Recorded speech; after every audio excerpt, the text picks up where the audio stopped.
We know how fundamentally important the impact position is. It's the crucial part where we actually hit the golf ball. But because impact happens so quickly, it's very difficult to determine exactly where a golfer is at impact or where a golfer should be. So these next couple of drills are hopefully going to identify where that should be and the feeling that you should have at the point of impact. And the first one is I've laid a club down on the floor, pointing my intended ball to target line. And I'm going to set up just behind it, so I'm setting up right on the grip end. And from here, I want to feel like I'm now going to be able to push that club forwards along the ground. Now also imagine that it's dead heavy. It's really heavy. It's really going to provide some resistance because through the point of impact, I want to be strong. Now I think if I was going to try and push that club along the floor, I would not lean back and scoop it because you can see it lifted up in the air. So I definitely don't want to do that. I don't want to push it to one side. That's not going to do me any favors. And I don't want to pull it into me either. I want to take that handle, I want to drive it straight down the intended target line, so straight down the line of the shaft. So to do that, I'd have it there, I'd move my body weight forwards, and then I'd push. And I can push that club forwards towards the intended target.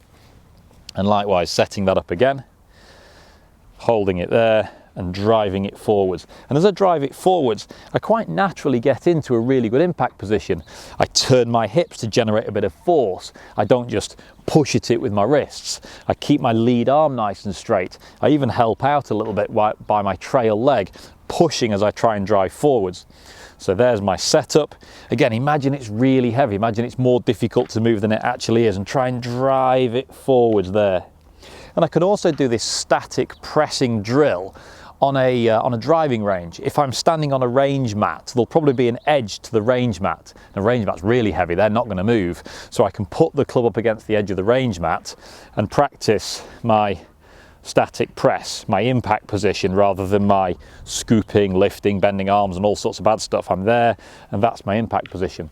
Now to get a really strong dynamic feeling for this, you can go and get yourself an impact bag.